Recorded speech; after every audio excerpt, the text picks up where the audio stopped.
बिहार में बहार हो, नीतीश कुमार हो, ये नारा 2015 में नीतीश कुमार के लिए देने वाले प्रशांत किशोर इस वक्त हमारे साथ हैं।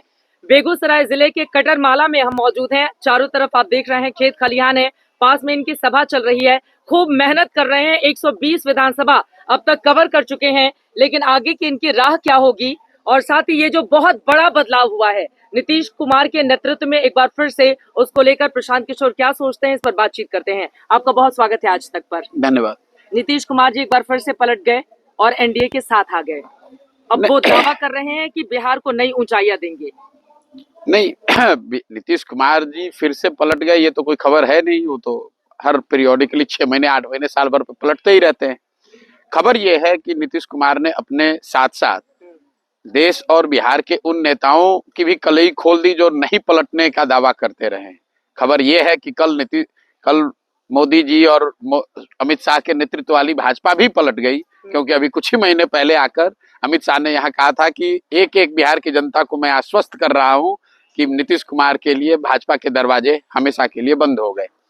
खबर ये है कि कल तक जो भाजपा जिसको बिहार में अराजकता दिख रही थी, नीतीश कुमार को हटाने के लिए जो आदमी मुरेठा बांधकर भाजपा का अध्यक्ष यहाँ घूम रहा था, आज उनके साथ वो उप मुख्यमंत्री का शपथ ले रहा है। खबर ये है कि कल तक जो उनको विकास का प्रेरणा स्रोत बता रहा था, आज तेजस्वी यादव को नीतीश कुमार में खराबी दिख रही है। उनमें कोई प्रशासन, उनमें वो सुस्त और थका हुआ मुख्यमंत्री देख रहे हैं। तो ये जो पलटने की बात है, नीतीश कुमार की खासियत ये है कि वो खुद तो पलट ही रहे हैं, पिछले 5 वर्षों से पलट ही रहे हैं जी। उन्होंने पलट कर पूरे बिहार की राजनीतिक व्यवस्था को ही पलटूमार बना दिया है। भाजपा भी 2 बार पलट गई इनके साथ और आरजेडी वाले भी 2 बार पलट गए। तो जो बिहार की जनता है उसके लिए तो अब कोई फर्क ही नहीं है, या भाजपा को देखे या आरजेडी को देखे या नीतीश कुमार को देखे। नीतीश जी के लिए ये कहा जा सकता है ना, फिर उड़ी जहाज को पंछी फिर जहाज पर आवे। 2020 का मैंडेट तो बीजेपी और नीतीश कुमार का ही था। देखिए, मैंडेट तो 2015 में उस हिसाब से महागठबंधन को था। तब भाजपा पीछे चोर दरवाजे से आकर नीतीश कुमार के साथ उन्होंने 17 में सरकार बना ली। 2020 में उसका उलट हुआ। नीतीश कुमार एक पात्र उसमें कॉमन है। बाकी कल जो एक मीम चल रहा था कि नीतीश कुमार उस आत्मा की तरह है जो जो मरने वाला नहीं है, खत्म होने वाला नहीं है, और आरजेडी और भाजपा जो है ये परिवर्तनशील है। नीतीश कुमार तो नश्वर हैं, वो तो रहेंगे ही रहेंगे। कोई भी बिहार में आप वोट किसी को दे दीजिए, चीफ मिनिस्टर नीतीश कुमार होंगे। लेकिन इसके लिए जितना नीतीश कुमार दोषी है और पब्लिक उसके लिए नाराज भी है, गाली भी दे रही है, इसके रहे तो उसके लिए दोषी क्या होगा? दोष पर बने रहने के लिए सब मेहनत करते हैं। दोषी वो लोग हैं जो उनको कुर्सी पर बैठा रहे हैं, क्योंकि नीतीश कुमार को जनता ने वोट नहीं दिया है। जनता ने वोट दिया है भाजपा को, जनता ने वोट दिया है आरजेडी को, तीसरे नंबर पर वोट दिया है नीतीश कुमार को। अब ये दोनों लोग अपनी जिम्मेवारी से बचकर अपने इक्वेशन के लिए, सामाजिक समीकरण के लिए, चुनाव जीतने के लालच में बिहार की चिंता को छोड़कर नीतीश को आगे बढ़ाकर अपना सामाजिक समीकरण साध रहे हैं। में ऐसा चुंबक है कि उधर वाले अरे देखिए, ऐसा है, बिना नीतीश कुमार के सबकी गलियां सुनी है। बिल्कुल गलत बात है। भारतीय राजनीति ने कई राज्यों में कई समय कालखंड में हम लोगों ने देखा है, झारखंड में 5 निर्दलीय विधायकों की स्थिति ऐसे हो गई थी कि बिना उनके सरकार नहीं बन सकती थी। तो उसका मतलब क्या कि पूरे झारखंड ने मधु कोड़ा को वोट थोड़ी ना दिया था।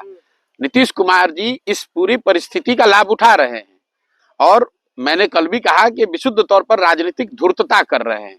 लेकिन वो ये कर इसलिए पा रहे हैं क्योंकि भाजपा उसमें सहयोगी है। वो कर इसलिए पा रहे हैं क्योंकि आरजेडी उसमें उनका सहयोगी बनने को तैयार थी। अगर ठाकुर को भारत रत्न देने का काम भाजपा ने, सुनिए ना, भाजपा ने कुछ नहीं किया है। रामलला की प्राण प्रतिष्ठा के बाद राम लहर मानी जा रही है। अरे लहर है तो फिर काहे फिर नीतीश कुमार के पीछे दौड़ रहे हो?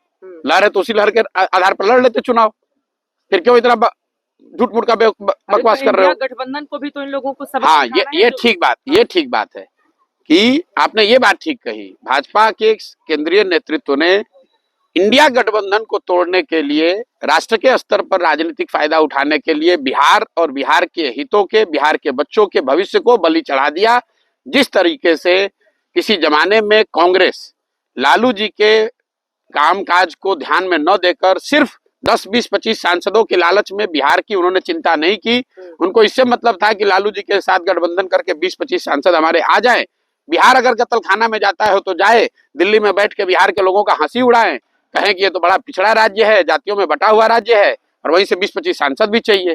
तो जो गलती कांग्रेस ने की लालू जी को बढ़ाकर, और इस बिहार के बच्चों की चिंता नहीं की, वही गलती आज पिछले 7-8 वर्षों से भाजपा कर रही है। एक मिनट, अब मेरी बात पूरी नहीं, मेरी बात पूरी करो। बनाने के लिए यहाँ पर साथ-साथ मेरी बात आपके साथ नहीं है, तो मेरी बात पूरी कर लेने दो। पहले भाजपा से निपट ले, उसके बाद आप मेरी बात पर आइएगा।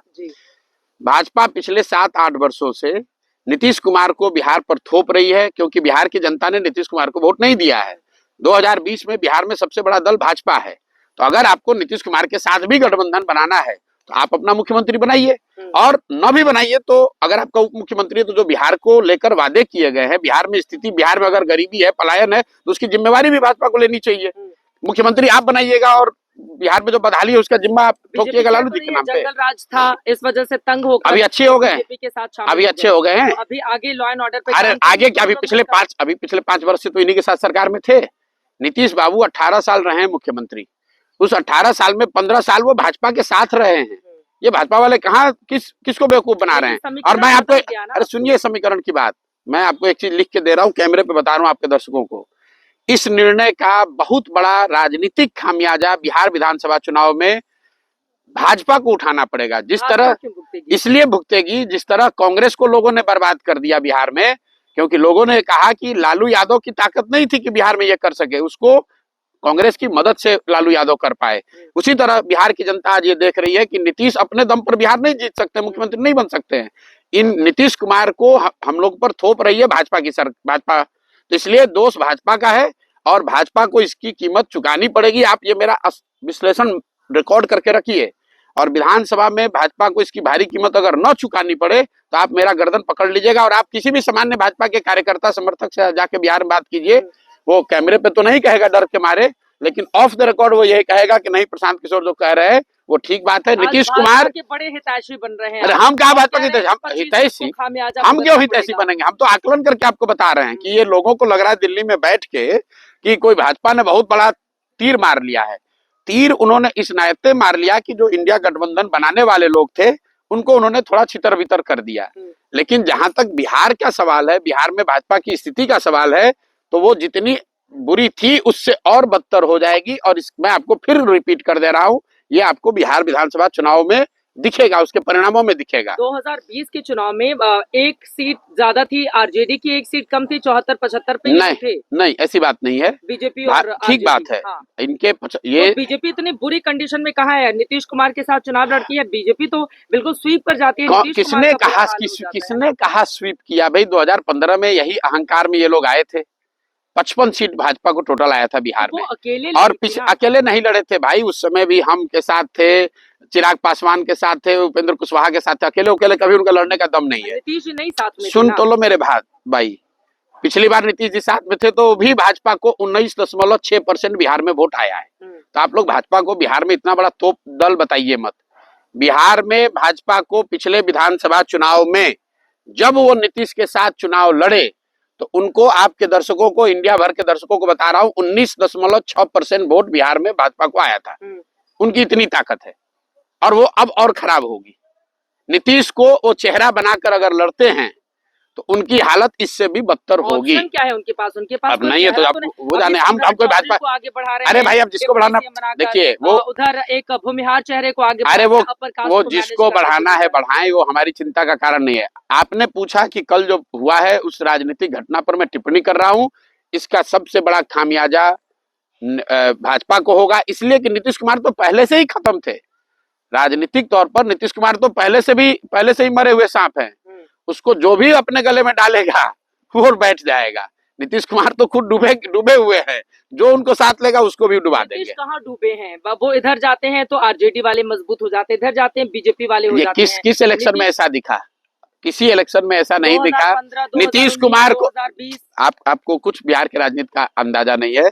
नीतीश कुमार को 117 विधायक था 2010 में, वो घट के 70-72 हो गए, फिर वहां से घट के 42 हो गए, और आपको दिख रहा है कि नीतीश कुमार बहुत बढ़ते जा रहे हैं। तो उनको चिराग पासवान ने नुकसान कर दिया ना। अरे भाई अब कभी चिराग ने, जब पब्लिक ने नुकसान कर रही है तो कोई भी आपका नुकसान करेगा।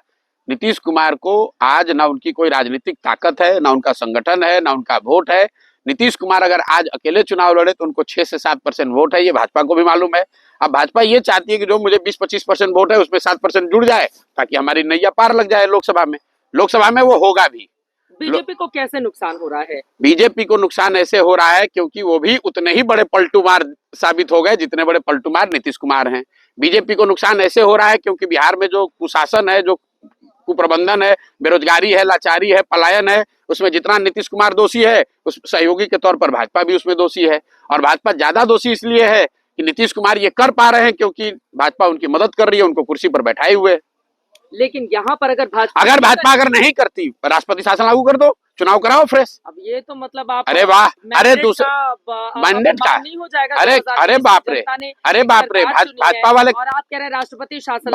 भाजपा वाले कब से मैंडेट का सम्मान करने लगे? ये तो दूसरे राज्यों में सम्मान कर रहे हैं। सुन तो लीजिए, दूसरे राज्यों में पार्टियों को तोड़कर नई अपनी सरकार, अपना मुख्यमंत्री बनाते हैं, और बिहार में इतने बड़े हृदय के हो गए हैं कि अपना बड़ा दल होते हुए भी दूसरे को बना रहे हैं। तो इसके पीछे इनकी कोई बात नहीं है, सिर्फ ये है कि बिहार से 30-35 सांसद हमारे जीत कर चले जाए, बिहार का जो होता है हो देखा जाएगा। बिहार अगर क्या 2019 में जिस तरह का मैंडेट मिला था एनडीए को 40 में से 39, क्या उसी तरह का आप देख रहे हैं 2024 में? उनको बड़ी बढ़त होगी, बिल्कुल मोदी के नाम पर, भाजपा की ताकत में और विकल्प के अभाव में, क्योंकि बिहार में जो एक बड़ी जनसंख्या है वो लालू जी को, पार्टी को, आरजेडी को वोट नहीं करना चाहती है। जो 20 साल उनका जंगल राज रहा, कुप्रबंधन रहा, लोग किसी भी हालत में उनको वोट नहीं करना चाहते हैं। 40 पे क्लीन स्वीप की बात कर रही है। हाँ, होगा, हो जाएगा, वो ज्यादा सीट उनको मिलेगी। भी चला जाएगा। मैं वो 1 और 2 की बात में नंबर इस तरह की टिप्पणी नहीं करता हूं मैं, लेकिन भाजपा को यहाँ बड़ी बढ़त, नीतीश होते तो, नीतीश है तो भी, और नीतीश नहीं थे तब भी था। नीतीश के नहीं होने पर तब भी भाजपा को तब भी यही तो मैं आपको बता रहा हूँ कि अगर नीतीश साथ में नहीं होते तो भी एनडीए गठबंधन को बिहार में बड़ी बढ़त थी। इसके बावजूद अगर उन्होंने नीतीश कुमार को लिया है तो ये सिर्फ इसलिए लिया है कि जो देश के स्तर पर एक समीकरण, एक संगठन, एक व्यवस्था इंडिया की बन रही थी या बनती दिख रही थी, उसको तहस नहस कर दो, राजनीतिक तौर पर लड़ाई शुरू होने से पहले उनको बर्बाद कर दो, उसी नजरिए से। और इस करने में अगर बिहार का कुछ नुकसान हो जाए, बिहार में मतलब इट इज, अंग्रेजी में जिसको कहते हैं losing the battle to win the war. एक छोटी लड़ाई अगर बिहार में हार भी जाए, एक कदम पीछे भी उठाना पड़े, नीतीश को स्वीकार भी करना पड़े, लेकिन अगर देश में इसका फायदा हो रहा है तो इसलिए वो भाजपा वाले कर रहे हैं। तो हो ही गया ना। देश में फायदा हुआ, लेकिन बिहार के बच्चों का तो नुकसान हुआ। तो बिहार में जब आकर मोदी जी कहेंगे कि हम बिहार के बच्चों की चिंता करते हैं, तो बिहार का बच्चा इस बार वो सुनने वाला नहीं है विधानसभा चुनाव में। मतलब आप विधानसभा की भविष्यवाणी कर रहे हैं, लोकसभा में कोई दिक्कत नहीं है? नहीं, लोकसभा में तो चूंकि आपने ये व्यवस्था बना दी है और चुनाव अभी 2 महीने के बाद है, तो लोगों के पास कोई विकल्प नहीं, मजबूरी में फिर से एक बार आपको वोट दे देंगे। लेकिन नीतीश कुमार के बारे में आप बार बार कह रहे हैं वो फिर से पलट जाएंगे, उनका राजनीतिक करियर खत्म हो रहा है, इस तरह की बातें। नीतीश कुमार कई बार पलटे, राजनीतिक करियर तो खत्म हुआ नहीं उनका। किसने कहा कि नहीं खत्म हुआ है? नीतीश कुमार का हम लोग भी तो राजनीति देखते समझते हैं। यहाँ पे ये वो नीतीश कुमार हैं जो 2010 में, ये जितने भाजपा के समर्थक हैं, ये 2010 में इन्होंने नरेंद्र मोदी को बिहार में घुसने से मना किया था। ये वो नीतीश कुमार हैं जो नरेंद्र मोदी के प्रधानमंत्री चेहरा बनने पर वो गठबंधन तोड़कर अलग हो गए थे। इनकी उतनी राजनीतिक ताकत उस समय थी और उसके बावजूद ये बिहार जीत कर आए थे। आज वो नीतीश कुमार हैं कि अगर इनको जरूरत पड़े तो, मोदी जी तो बहुत बड़े हैं, जो स्टेट के लीडरशिप हैं भाजपा के, उसको भी ये सष्टांग दंडवत करते हैं, इसलिए कि कुर्सी का मोह है, कुर्सी छूट नहीं रहा है। कुर्सी पर बने रहने के लिए भाजपा का हो, आरजेडी का हो, किसी को पैर पर गिरना पड़े, किसी से समझौता करना पड़े, कुर्सी बची रहनी चाहिए। तो नीतीश कुमार की राजनीतिक ताकत, मैं तो ये देख रहा हूं कि उनकी छवि, उनकी लेगेसी, उनकी ताकत, उनका ग्राउंड पे सपोर्ट, हर चीज हाथ से निकल गया है। अब सवाल है कि अगर आप बहुत बड़े दल हैं, कांग्रेस इतना बड़ा दल है, 100-150 साल पुराना दल है, उनकी ताकत खत्म है या बहुत कमजोर हो गई है, फिर भी दल तो रहेगा ही। 11 करोड़ लोग अभी भी वोट कांग्रेस को पिछले चुनाव में दिए, लेकिन उनकी ताकत तो वो नहीं है जो 1980, 85 और 90 में होती थी। ऐसा लग रहा है कि नीतीश कुमार से अलग होने के बाद नीतीश कुमार को हराने के लिए या उनके खिलाफ खूब बयान दे रहे हैं आप, मतलब आपका एकदम टारगेट फिक्स है, यही है दुश्मन नीतीश नहीं, कुमार। आपका ये भ्रम है कि मैं नीतीश कुमार से कोई आज अलग हुआ हूं। मैं तो बिहार की राजनीति में मैंने एक कदम 2015 में नेता के तौर पर नहीं, एक बिहारी होने के नाते, बिहार का बच्चा होने के नाते मैंने नीतीश कुमार की 15 में मदद की थी। चुनाव जिताने में कंधा लगाया था, बिहार में 7 निश्चय का एक कार्यक्रम बनवाया था, बिहार विकास मिशन की स्थापना कराई थी। फिर उसके बाद मैं बिहार से चला गया। मेरा बिहार की सरकार और पार्टी से किसी से कोई लेना देना नहीं था। आप नंबर 2 बन गए। मैं बता रहा हूँ। फिर 18 में नीतीश कुमार के बार बार ये कहने पर कि भैया अब हम लोग की उम्र हो रही है, नए लोग चाहिए, आप आइए कीजिए, तो मैं आकर उनके दल में शामिल हुआ। सरकार में उस समय भी शामिल नहीं हुआ।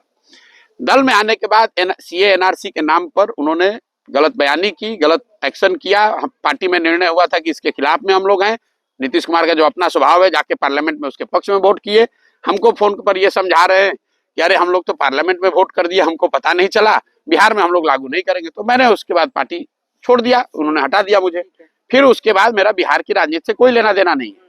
ये घटना है 2019 की। अरे सबसे ज्यादा नीतीश के खिलाफ ही आप बयान अरे दे रहे सुन हैं। तो लो मेरी हर बात, जगह जाते सुन हैं, लो हर मेरी जगह बात। पे अब इसे आप लोग बीच का टाइमलाइन इरेज कर देते हैं। नीतीश कुमार को छोड़ने के बाद 2 बरस तक मैं बिहार में, मेरा कोई लेना देना नहीं रहा, मैं तो बंगाल में था।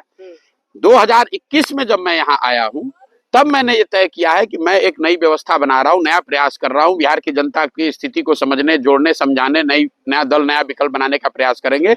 और उस प्रयास के तहत मैं पिछले 16 महीने से अपना घर परिवार काम धाम छोड़कर गांव-गांव में हम रह रहे काम कर रहे हैं। और जो मैं देख पा रहा हूँ, जो मैं समझ रहा हूँ, वही आपको बयान कर रहा हूँ। आज जमीन पर बिहार में अगर किसी एक राजनेता के खिलाफ लोगों में गुस्सा है तो उस नेता का नाम नीतीश कुमार है। ये मेरी बात नहीं है। और मैं अब जब बिहार में हूँ तो स्वाभाविक तौर पर मैं बिहार के मुख्यमंत्री के, बिहार के विपक्ष की चर्चा नहीं करूंगा तो केरल के मुख्यमंत्री की चर्चा करूंगा। ठीक है, तो नीतीश कुमार के इधर आ जाने के बाद अब इंडिया गठबंधन जो बना था वो क्या पूरी तरह से ध्वस्त हो गया? नहीं, ये तो इंडिया गठबंधन वाले बताएंगे, लेकिन स्वाभाविक तौर पर बनाने वाले लोग अगर उससे अलग हट रहे हैं तो स्वाभाविक तौर पर उसको झटका लगेगा और उसका फायदा बीजेपी को मिलेगा। और यही करने के लिए तो उन्होंने बिहार की बलि चढ़ाई है। बिहार के हितों की बलि नरेंद्र मोदी, अमित शाह, भाजपा ने क्यों चढ़ाई? इसीलिए कि उनको इंडिया गठबंधन को डिस्टर्ब करना था। और वो डिस्टर्ब करने में बिहार एक छोटा सा बैटल ग्राउंड था, जहां उन्होंने कहा कि चलो नीतीश कुमार को साथ में लो, इंडिया गठबंधन खराब होता है। पिछले साल जून के महीने में यहीं से तो शुरुआत हुई थी ना उस इंडिया बिल्कुल,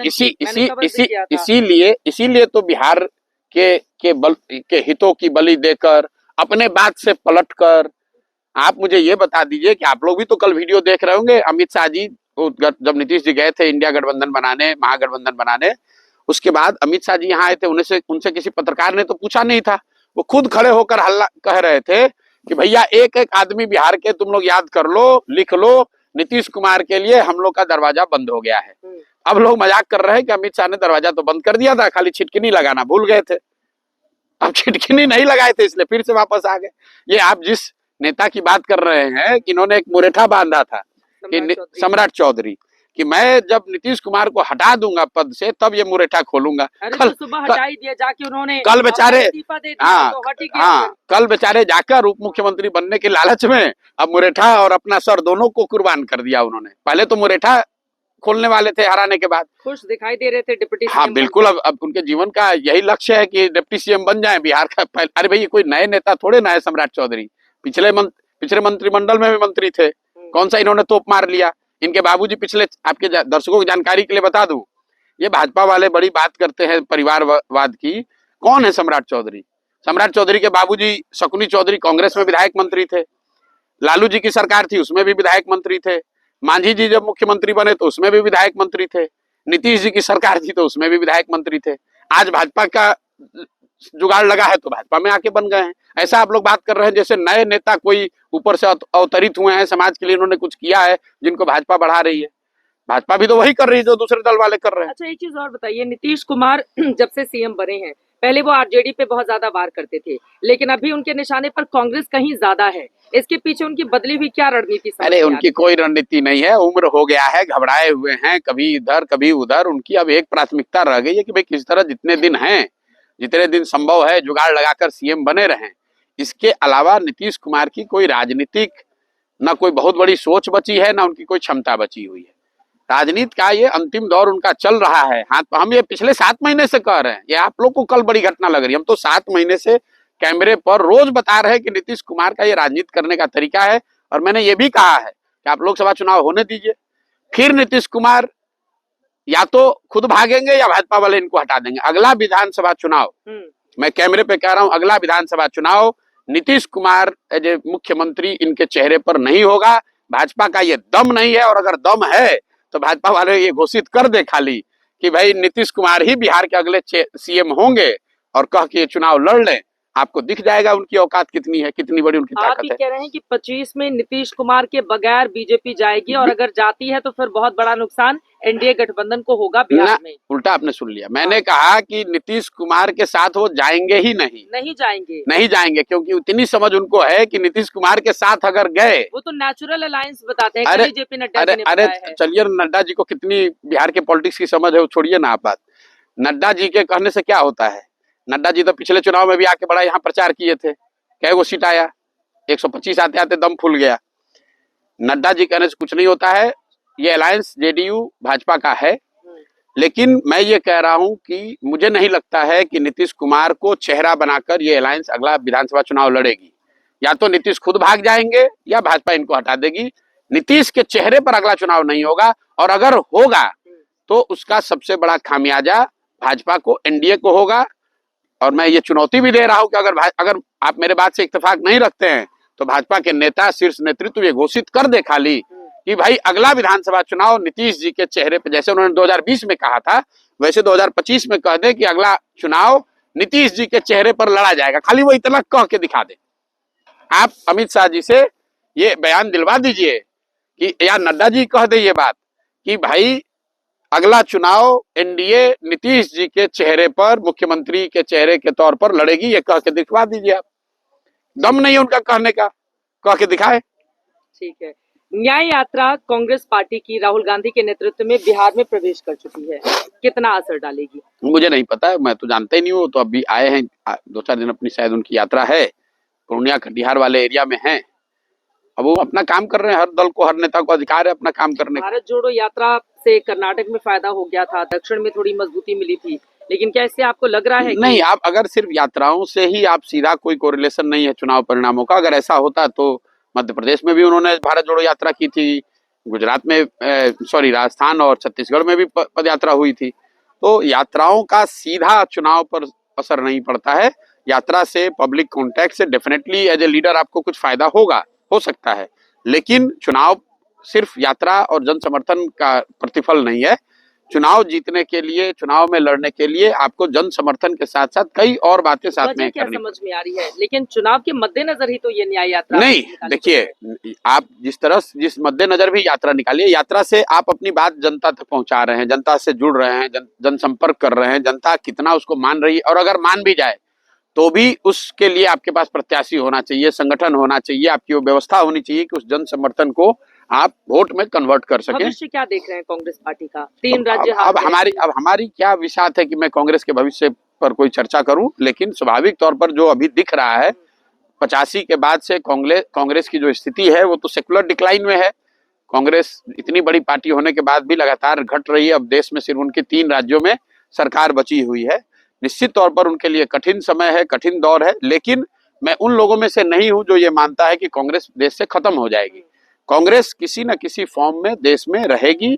अपने आप को शायद आज नहीं तो कल, 10 वर्ष के बाद वो रिवाइव भी करेंगे, लेकिन इसका मतलब ये नहीं कि वो रिवाइव राहुल गांधी के अंदर करेंगे। 10 साल के बाद कांग्रेस पार्टी में बदलाव होगा, रिवाइव नहीं। अब फिर आप ये लोग आप ऐसे पकड़, मैं कह रहा हूँ शायद 5 वर्ष के बाद हो कि 10 वर्ष होगा कि 20 वर्ष होगा, मैं जानता नहीं हूँ। देखिए, जनसंघ 1950, लेकिन अभी तो नहीं हो रहा है। मैं आपको एक उदाहरण देता हूँ। जनसंघ 1950 के दशक में बड़ा दल था, फिर उसका पराभव हुआ, फिर 80 में भाजपा बनी। तो 30 वर्ष तक जनसंघ और जनसंघ की विचारधारा से जुड़े हुए लोग जो राजनीति करते थे वो डोलड्रम में रहे, लेकिन वो विचारधारा खत्म नहीं हुई। भाजपा के तौर पर उसका पुनर्जन्म हुआ। उसको शुरुआती 5 साल में सफलता नहीं मिली। सुन तो लीजिए आप, सुन तो लीजिए। भाजपा को 5 साल सफलता नहीं मिली, लेकिन 84 के बाद नया नेतृत्व, नई तरह का प्रयास, नए आंदोलन, नया जनसंपर्क, ये सबको मिलकर उनको सफलता मिली। फिर एक झटका लगा, दौर आया 10 वर्ष का, 2004 से लेकर अटल बिहारी वाजपेयी के बाद, जिसमें उनको सफलता नहीं मिली। फिर मोदी जी के दौर में आगे बढ़े। मैं आपको ये बताना चाह रहा हूँ कि जो ये राष्ट्रीय स्तर के दल हैं, जिनके 50 साल, 60 साल, 100 साल की लेगेसी है, वो एक दिन में ना बनते हैं, ना एक दिन में खत्म होते हैं। ये दौर है, इसमें उठा पटक चलती रहती है, उफान आता रहता है।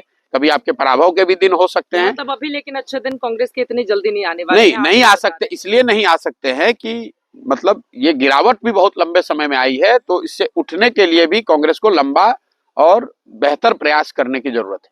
ममता बनर्जी उन्होंने कांग्रेस से अलग होकर चुनाव लड़ने की बात बंगाल में कर दी, तो ठीक किया बिल्कुल। अब ये तो उनका निर्णय है, मतलब बंगाल में कांग्रेस की कोई बहुत बड़ी ताकत पहले से है नहीं, उनके 2 सांसद जीते हुए हैं, तो नेचुरली जो हम लोग मीडिया वगैरह में पढ़ते हैं कि अगर ये तय है कि जो जीता हुआ है वो लड़ना चाहिए, तो जो हम लोग सुने कि शायद तृणमूल की ओर से 2 या 3 सीट का ऑफर दिया गया है और कांग्रेस की अपेक्षा शायद 5 या 6 या 10 सीट की रही होगी, वो सामंजस्य नहीं बना, तो ममता बनर्जी ने शायद ऐसा कहा है कि वो अकेले लड़ेंगी, लेकिन हमको कोई उसकी फर्स्ट हैंड जानकारी नहीं है, मीडिया के माध्यम से ही सुनते हैं। आपने ममता बनर्जी के लिए चुनावी रणनीति किया था भाई, वैसे तो मोदी जी के लिए भी किया था, तो क्या मोदी जी हमसे पूछ के सलाह लेकर काम कर रहे हैं? वो तो अब अपना ही काम कर रहे हैं। जिस दौर में उनके साथ काम किया था तब कुछ सलाह जो मांगा होगा। ठीक किया या गलत किया? नहीं, मैं बात कर रहा हूँ, ये निर्णय उनका है, मुझे वहां की स्थिति का, उनके राजनीतिक वार्तालाप का, कांग्रेस से संबंधों का कोई सीधा ज्ञान है नहीं। मैं उन लोगों में से नहीं हूं कि हर विषय पे कमेंट करे। मैं बिहार में हूं, बिहार के बारे में हर विषय पे मैं कमेंट कर सकता हूं। मैं जब तमिलनाडु में हुई नहीं, केरल में हुई नहीं, तो क्यों उस पर कमेंट करूं? ठीक है, एक छोटा सा राज्य का और जवाब ले लेती हूँ, उसके बाद फिर से बिहार में आ जाऊंगी। यूपी में 11 सीटें कांग्रेस को दे दी हैं अखिलेश यादव ने, लेकिन कांग्रेस इससे खुश नहीं है, जो स्थानीय लीडरशिप है वहां। मैं फिर वही बात कहूंगा जो मैंने बंगाल के संदर्भ में कहा, यूपी में ये मामला सपा और कांग्रेस के बीच का है। मतलब प्रशांत किशोर की ऐसी क्या क्षमता है कि हम यहाँ से बता दें कि 11 ठीक है, कम है, ज्यादा है? ये तो आपस में सामंजस्य बनाने की बात है। वहां बड़ी पार्टी सपा है, वो तो क्लियर है, और सपा और कांग्रेस के बीच में जितने भी सीटों पे सामंजस्य बन जाए वो मिलकर लड़ना चाहते हैं। आखिरी के 2 सवाल, सबसे बड़ा मुद्दा 2024 की राजनीति में जो 2 महीने बाद चुनाव होने जा रहे हैं, आप क्या देख रहे हैं? देखिए, जो एनडीए भाजपा है वो तो मोदी जी के नाम, मोदी जी के चेहरे, उनके काम, उनके अच्छा खराब जो उन्होंने किया नहीं किया, उस पर ही चुनाव वो लड़ेंगे। मैं ऐसा नहीं समझता हूं कि चुनाव राम मंदिर पर होगा। राम मंदिर भी it's all part, it's subservient to the brand Modi. चुनाव तो ब्रांड मोदी पर ही होगा। आप मोदी जी को चाहते हैं, मोदी जी को नहीं चाहते हैं, और भाजपा ये चाहती भी है, भाजपा कह भी रही है। तो मैं यही समझता हूं कि मोदी की विचारधारा, उनकी कार्यशैली, उनका डिलीवरी, इस पर ही चुनाव होगा। मतलब मोदी से शुरू, मोदी पर ही खत्म? नहीं, खत्म तो नहीं, मोदी से शुरू, जनता से खत्म। अब जनता जिसको वोट दे देगी उससे खत्म होगा, लेकिन शुरुआत तो मोदी जी के नाम, उनकी कार्यशैली, उनके सिद्धांत, उनकी विचारधारा, उनका संगठन, सब कुछ मोदी सेंट्रिक ही है एक साइड से। दूसरे साइड से इंडिया है, जिसको कोई बहुत बड़ा अभी ट्रैक्शन कम से कम पब्लिक परसेप्शन में नहीं दिख रहा है। ग्राउंड पर अगर स्थिति अलग हो तो चुनाव में दिखेगा, लेकिन दिख यही रहा है कि एक और मोदी, और एवरीथिंग दैट मेक्स मोदी, उनकी विचारधारा, उनकी कार्यशैली, राम मंदिर, G20, विश्व गुरु, वादे, डिलीवरी, सब कुछ उसी में समाहित है। ठीक है, कितनी सीटें आ सकती हैं? 350 पार का नारा दे रही है बीजेपी एनडीए के लिए। देखिए, पार्टियां से बेहतर प्रदर्शन होगा। मैं आपको इतना कह सकता हूं कि जो पार्टी चुनाव लड़ती है वो तो नारा यही देती है। बंगाल में भी इन्होंने नारा दिया था 200 सीट जीत रहे हैं, आया 77। नारों का एक अपना नारों के पीछे एक अपनी सोच है, अपनी वजह है। नारों से आप चुनाव सिर्फ नहीं जीतते हैं, वो तो एक पूरे कर्मकांड का हिस्सा है। भाजपा एनडीए आज लीड पोजीशन में है, बहुत बड़ी बढ़त उनके पास है, और अनलेस अगले 2-2.5 महीनों में कुछ बहुत बड़ी घटना राजनीतिक सामाजिक न हो जाए जो उनके विरोध में चली जाए, आज के तारीख में ऐसा दिख रहा है कि they should be coming back with almost similar और बेटर नंबर्स। मतलब आप ये कह रहे हैं कि पिछली बार जो 303 बीजेपी को और 300 देखिए, ये मिली थी एनडीए को, उससे बेहतर भी प्रदर्शन। मैं आपको कह रहा हूं एक बार, जो लोग भी ये दावा करते हैं कि नंबर वो बता सकते हैं, उनको कोई ज्ञान नहीं है। ठीक है, इतनी बड़ी भाजपा पार्टी है, इतना उनका बड़ा तंत्र है, इतने बड़े बड़े ज्ञानी हैं, इतने बड़े बड़े उनके स्ट्रेटेजिस्ट हैं, चाणक्य हैं। दिल्ली में बैठते हैं, उनको ये नहीं पता चला कि दिल्ली में भाजपा को कितनी सीट आ रही है। बंगाल में उनको पता नहीं चला कितनी सीट आ रही है। कर्नाटक में हवा नहीं लगी कि इतना खराब प्रदर्शन होगा। तो ये सिर्फ उनके लिए नहीं है, चाहे जो लोग भी हम लोग इस तरह की बात करते हैं, टीका टिप्पणी करते हैं, कौन जीतेगा कौन हारेगा, ये गेसवर्क है। लेकिन राह तो आसान है। मैं आपको बता रहा हूँ, ये गेसवर्क है। कोई नहीं जानता है कि सीट कितना आएगा, लेकिन हाँ, ये आप डायरेक्शनल चीज बता सकते हैं कि एज ऑफ नाउ, आज अगर चुनाव हो तो भाजपा एनडीए को बहुत बड़ी बढ़त दिख रही है। लेकिन 2 महीना में क्या होता है, नहीं होता है, अंतिम नंबर क्या होगा, शायद और बेहतर बढ़त हो जाए और माहौल बन जाए। अभी 1 महीना पहले आपसे पूछते तो आप कहते नहीं, बढ़त है, लड़ाई है, इंडिया है।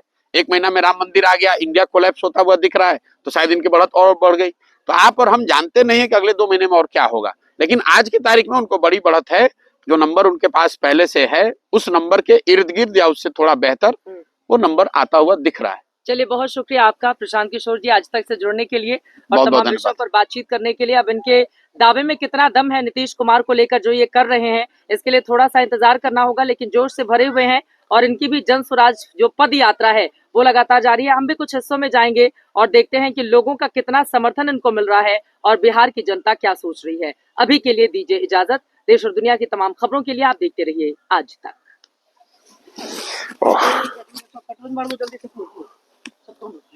लेवल ऑफ कर लेना। चलिए मैंने ऑफ कर लिया, ऑडियो ऑफ कर दिया। कुछ ज्यादा ही धूप हो गई है भाई आज तो, है ना? बट अच्छा लग रहा था। नॉर्मल टॉक करते रहो। कितने बजे की फ्लाइट है?